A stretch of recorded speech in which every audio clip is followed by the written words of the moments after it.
ಎಲ್ರಿಗೂ ನಮಸ್ಕಾರ. ನಿಮ್ಮ ಮನೆ ಮಗ JM ಹಸನ್ 5 ಸ್ಟಾರ್ POP ಕಡೆಯಿಂದ ನಾಳೆ 4 ಗಂಟೆಗೆ ಅಂಟನ್ನು ಇಟ್ಕೊಂಡಿದ್ದೀವಿ, ಗಿಫ್ಟ್ ಅಂಟನ್ನು ಇಟ್ಕೊಂಡಿದ್ದೀವಿ. ಖಾಲಿ ನಮ್ಮ ಅಕ್ಕ ತಂಗಿರ ತಾಯಿಂದ್ರಿಗೆ ಮಾತ್ರ ರೇಷ್ಮೆ ಸೀರೆ ಅಂಟು ನಾಳೆ ಟೌನಲ್ಲಿ ಎಲ್ಲಿ ಹಿಡಿಬೇಕಂತ ಕಮೆಂಟ್ ಮಾಡ್ರಿ. ಅದ್ರ ಜೊತೆಗೆ 5 ಸ್ಟಾರ್ POP ವರ್ಕ್ ಅಂತ ಬರ್ತದೆ. ಇನ್ಸ್ಟಾ ಅಲ್ಲಿ ಲೈಕ್ ಮಾಡಿರ್ಬೇಕು, ಆಮೇಲೆ ಫಾಲೋ ಮಾಡಿರ್ಬೇಕು, ಆಮೇಲೆ ಶೇರ್ ಮಾಡಿರ್ಬೇಕು. ಅಂತವ್ರಿಗೆ ನಮ್ಮ ಹೆಣ್ಮಕ್ಳಿಗೆ ನಾಳೆ ಗಿಫ್ಟ್ ಯಾರಿಗುಂಟು ಯಾರಿಗಿಲ್ಲ ಶೇರ್ ಮಾಡ್ರಿ. ಎಲ್ರಿಗೂ ನಮಸ್ಕಾರ.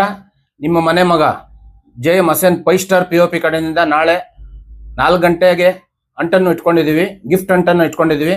ಖಾಲಿ ನಮ್ಮ ಅಕ್ಕ ತಂಗಿರ ತಾಯಿಂದ್ರಿಗೆ ಮಾತ್ರ ರೇಷ್ಮೆ ಸೀರೆ ಅಂಟು ನಾಳೆ ಟೌನಲ್ಲಿ ಎಲ್ಲಿ ಹಿಡಿಬೇಕಂತ ಕಮೆಂಟ್ ಮಾಡ್ರಿ. ಅದ್ರ ಜೊತೆಗೆ 5 ಸ್ಟಾರ್ POP ವರ್ಕ್ ಅಂತ ಬರ್ತದೆ. ಇನ್ಸ್ಟಾ ಅಲ್ಲಿ ಲೈಕ್ ಮಾಡಿರ್ಬೇಕು, ಆಮೇಲೆ ಫಾಲೋ ಮಾಡಿರ್ಬೇಕು, ಆಮೇಲೆ ಶೇರ್ ಮಾಡಿರ್ಬೇಕು. ಅಂತವ್ರಿಗೆ ನಮ್ಮ ಹೆಣ್ಮಕ್ಳಿಗೆ ನಾಳೆ ಗಿಫ್ಟ್ ಯಾರಿಗುಂಟು ಯಾರಿಗಿಲ್ಲ ಶೇರ್ ಮಾಡ್ರಿ.